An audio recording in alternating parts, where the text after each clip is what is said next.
A chalice full of human blood drank by a former prostitute who's convinced herself she's an Incan goddess. The story sounds unbelievable. Today's episode is a strange story indeed, however may just be that, a story. While fascinating, we were unable to find primary sources proving its validity. Take what follows as legend, perhaps nothing more. The dirt shifted under Sebastian Guerrero's feet as he climbed the Sierra Madre Oriental, the sun at his back, and dreams of hidden mountain treasure filling his mind. The sun setting over the mountain was breathtaking.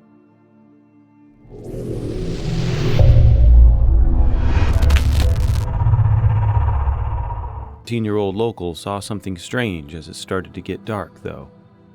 There was light coming from one of the caves he hadn't explored yet. This piqued his attention, and he listened in. He could hear chanting coming from the cave. That couldn't be right. He crept closer, careful not to be seen, just in case. When he finally got the courage to look inside, he saw that the cave had ceremonial torches lining the walls, and there was a woman dressed in gold, walking from villager to villager. They were all tense, fear in their eyes, yet they dared not move. Finally, she stood on the platform in the back and pointed to one of the men. Relief flooded the other villagers' face, and in an instant, they all grabbed him, threw him to the ground, and descended on him like wild animals. Sebastian froze, speechless as one of the locals held down the villager, and one of them cut out his heart. They filled a chalice with the man's blood and handed it to the lady in gold. Sebastian ran for his life after he saw her drink from it. He ran a mad scramble down the mountains, in panic, to the nearby police station. Breathless, he charged through the doors and did his best to explain to the cops what he had just seen. They laughed at him and explained that his mind was playing tricks on him. Nothing more. There's no such thing as vampires, they told him. Even still, Luis Martinez, an investigator, felt bad for him, and thought there might be some truth to what he claimed. And so he decided to go with the boy to ease his mind. After all, it was a slow day in the Villa Gran. They left, and were never seen again. The police sent out the forces they had at the time and even called in reinforcement when they realized the two were never coming back. They were met with the violent opposition of the mad cultists, intent on protecting their goddess. Unfortunately for them, being poor villagers in the middle of nowhere, lacking in resources and training, they couldn't fight the police forever. Several of them were killed in the process, and even a few policemen were seriously injured by surprise attacks. After breaking through their defenses, the police finally arrested someone who called herself the High Priestess of Blood, and managed to piece the story together. The villagers were driven mad through years of abuse and progressively more insane beliefs given to them by a pair named Santos and Cayetano Hernandez, con men and brothers, that had found their way in the village of Yerba Bueno and had a stroke of inspiration after seeing the superstition and lack of education in the locals. They decided to present themselves as prophets of the local goddess that the people worshipped. They used smooth words, stage magic, and quick thinking. Soon, the entire town was convinced that if they just followed the brothers, unimaginable wealth and power would be theirs. The locals were perfectly obedient for quite some time, and the demands of the prophet were reasonable enough at first. But they were working their way up to more and more unreasonable demands. These requests, including sexual favors, became more frequent with time.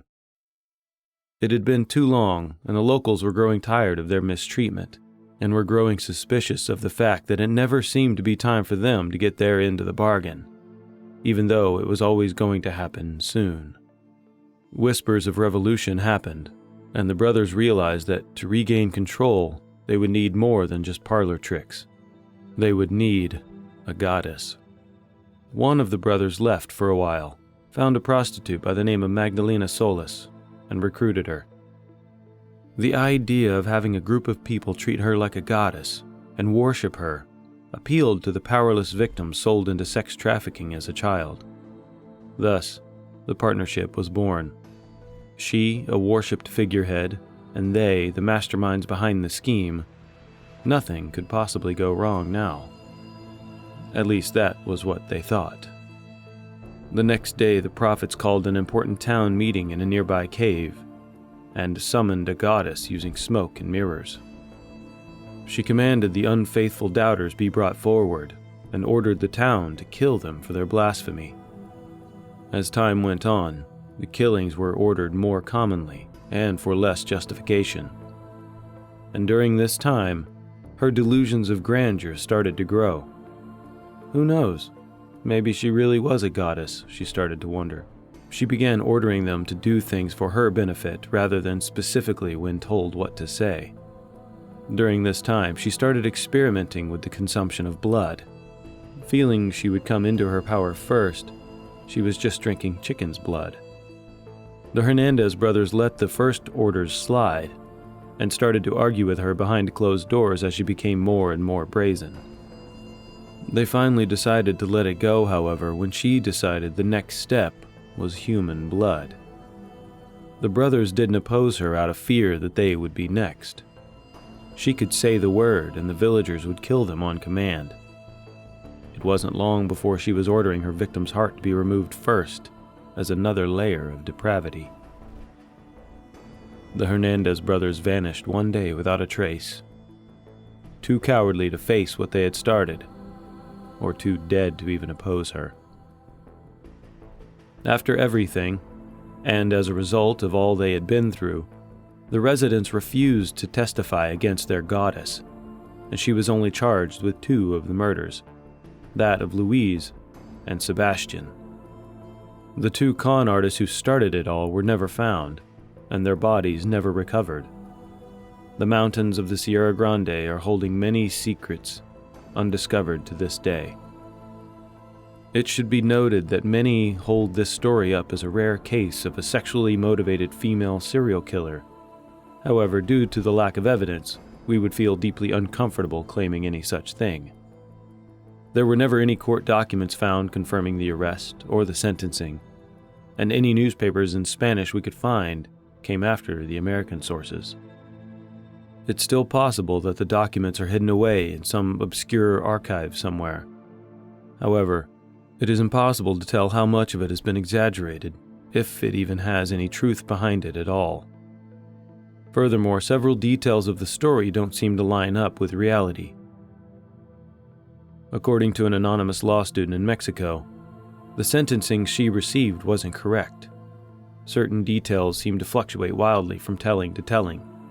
For example, some sources include extensive drug use, and others add in details about Magdalena Solis sexually abusing the villagers.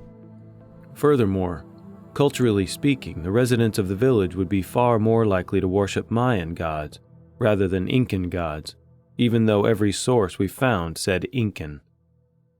In conclusion, the story you've just heard may have elements of truth in it, but is almost certainly exaggerated and dramatized over the years. Even still, there have been cults just as strange, if not more so.